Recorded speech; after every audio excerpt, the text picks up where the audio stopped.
Hey, Doc Jones here from the HomeGrown Herbalist School of Botanical Medicine, and this is Comfrey.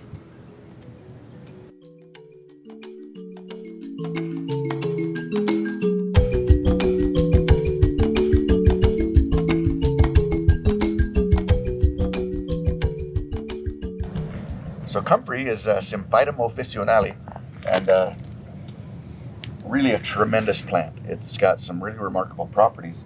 One property that I use that you don't hear much about is as an expectorant. It's quite good for getting phlegm and goobers out of the lungs. It also has really a lot of mucilage in it, and mucilage is that slimy, slippery, wonderful stuff that's in slippery elm and marshmallow and plants like that. Very, very soothing to inflamed mucous membranes anywhere in your body, whether it's sore throats, stomach problems, intestinal problems, bladder inflammation, raspy coughs, irritated lungs, any of that kind of thing. Mucilage is really soothing. It's also got a chemical in it called allantoin. And allantoin is a chemical that's a cell proliferant. Okay, so what it does is it makes cells divide faster.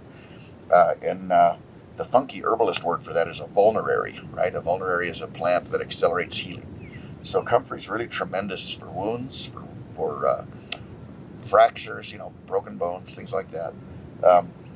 If you want to see some really remarkable wound cases where we've used Comfrey, go to the website, go to homegrownherbalist.net, and go to the blog, and maybe do a search for wound or something. But there's a lot of wound cases there that we've used Comfrey on over the years. Really an amazing plant.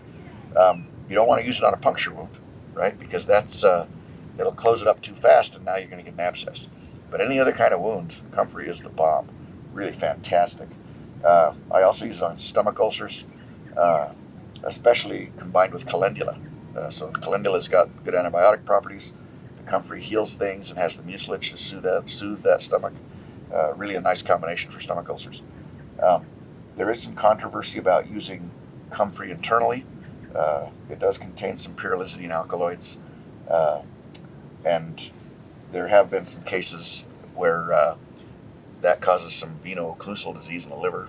I never, in my couple of decades as an herbalist, have seen that or heard of it in anybody that I know, and I use it constantly in my veterinary practice, and I use it a lot in the human practice. I've never spoken with an herbalist that's ever seen that. I talk to thousands of people a year, in conferences and stuff, and everybody always comes up with this herb story afterward. I've never heard a Bad Comfrey Story. So there is some risk there, I guess. I just don't see it. I think the benefits far outweigh the risk, but you need to make those decisions on your own. The root and the leaf are both medicinal. The root's stronger. If you want the very least amount of pyrrolizidine alkaloids, use the very biggest, oldest leaves. Okay, so these young baby spring leaves have more of that stuff in them than the great big summer leaves. And the leaves have less of it than the roots. But again, for me in my practice, not an issue. I don't give it to people with bad livers. I don't give it to people that are on a lot of pharmaceuticals. I don't give it to pregnant ladies, But other than that, I use it a lot. Anyway, Symphytum officinale, really a fantastic medicinal plant. Hey, Doc Jones here. I just wanted to give you an update on the Comfrey issue. And it's an important issue. I've said for years in my lectures and in my teaching that I'd never heard a Bad Comfrey story. I always say, well, I've talked to thousands of people over the years at these big conferences and stuff that I speak at, and they come up and tell me herb stories and whatnot. I've never heard a Bad Comfrey story, but I have to lay all the cards on the table here and tell you that I did have a Bad Comfrey story here a few months ago. I was up in Shelley, Idaho, doing a conference, and a gentleman came up afterward and told me a story where there was some damage from Comfrey. What happened was he was sick and was rummaging around on his herb shelves, and he reached up to grab something and disturbed a big bottle of Comfrey that he had, and it fell down and hit him on the head, and it actually was heavy enough that it, tore his scalp. He got a little cut there, and of course he put some Comfrey on it, it healed right up. But it was kind of touch and go there for a minute with the Comfrey injury. So I can't say anymore that it's completely harmless. I mean, if you put it in a big jar Be careful with that. That's the only one I've heard. But anyway, just wanted to be completely transparent and put all the cards on the table here. The Comfrey thing, the risk of Comfrey is a little overblown, in my opinion, in my clinical experience. And certainly in my conversations with thousands of people and with lots of herbalists, I've never seen it. Never heard of anybody that's seen it. There was one study, and it was an important study, where they took 6-week-old rats. And I'm never really clear. Are these like volunteer rats, or do they get parental consent from the mom rat or for this study? I don't know. Anyway, they took these 6-week-old rats and they fed them Comfrey extract. Not the herb, not the plant. Why would you do that? But a concentrated extract, because that's more scientific, I guess. And fed that to these little guys as 40% of their diet. And some of those little 6-week-old rats developed liver lesions. And so I don't know about you. I mean, I personally, that was established very clearly for me, the dangers. And so I never use Comfrey internally on 6-week-old rats as 40% of their diet. I mean, I think that's scientifically been proven not to be safe. Don't do that.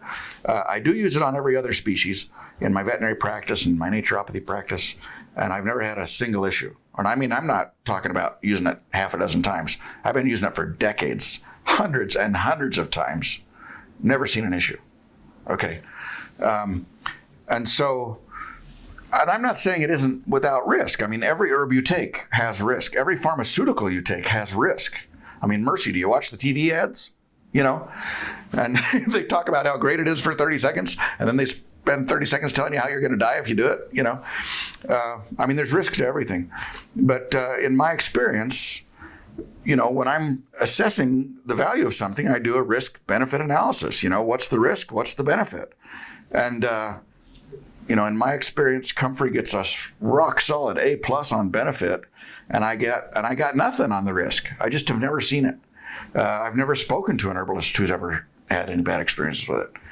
And so, and there's a lot of case studies that have been published, and frankly, a lot of them are just ridiculous. There was one that, and a prominent one, and the title of the study was like, Comfrey kills this guy. It was a little more scientific than that, but that was the essence of it.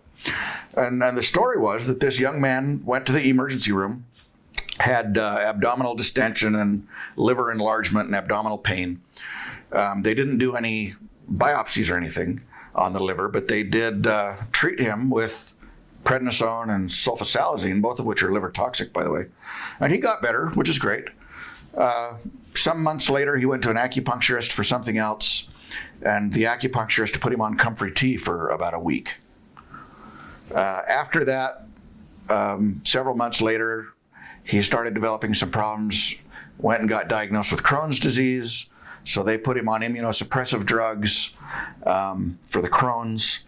And several years later, he's back in the emergency room with the same symptoms he had at the beginning, which is abdominal distension, liver enlargement, abdominal pain. They did a liver biopsy, and sure enough, he's got liver disease. And immediately they knew, because they're doctors, that it was the Comfrey that he took for a week that had done this to him. It wasn't any of the pharmaceuticals that he'd been taking for years and years. And it certainly wasn't something that happened to him before any of the Comfrey when he came into the ER with the same symptoms exactly in the first place years before. And so, but that's the story. And there's other case studies that are just as ludicrous. And I'm telling you, if I tried to publish a case study like that in favor of an herb, they would laugh me out of the building. That is not respectable scientific peer-reviewed research. I mean, that's just absurd. That's an agenda. And so, like I say, I'm not saying that it's completely without risk. There are some pyrrolizidine alkaloids in it that could cause liver issues in high doses. And so those tend to be more concentrated in the root than they are in the leaf. They tend to be more concentrated in the young leaf rather, than in the older leaves. So if you want the least risk, use the great big summer leaves of Comfrey that are huge. They tend to have the least. But they've done other studies testing Comfrey plants, and some of them don't have any pyrrolizidine alkaloids in them. So it's an individual thing too. You just have to make your own decisions. You can use it topically, absolutely safe. Okay, the chemical allantoin, which does the healing, which accelerates the cell division and causes the healing to be more rapid, is a really small chemical, and it'll penetrate right through your tissues. So you can put it on as a poultice, you can put it on as a tincture, and it'll soak right into your bones and muscles and tissues and do the healing anyway. But I use it internally all the time for stomach ulcers. I use it for respiratory stuff, for gut stuff. It's a fantastic plant. And like I said, I've never seen any negative issues. And so, you got to make your own decisions. If you want to do something really scary, and I certainly wouldn't recommend this if you have children, but some night when it's really dark and stormy, turn out all the lights in your house and get a flashlight and read the warnings on your ibuprofen label. That's scary. All right. Comfrey, not so much in my experience. Although remember, it is potentially dangerous to put it in a big heavy jar on a high shelf. Don't do that. Otherwise, I think a lot of the risks are overblown.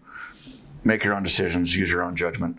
But in my clinical experience, Comfrey is a fairly safe herb with remarkable healing properties.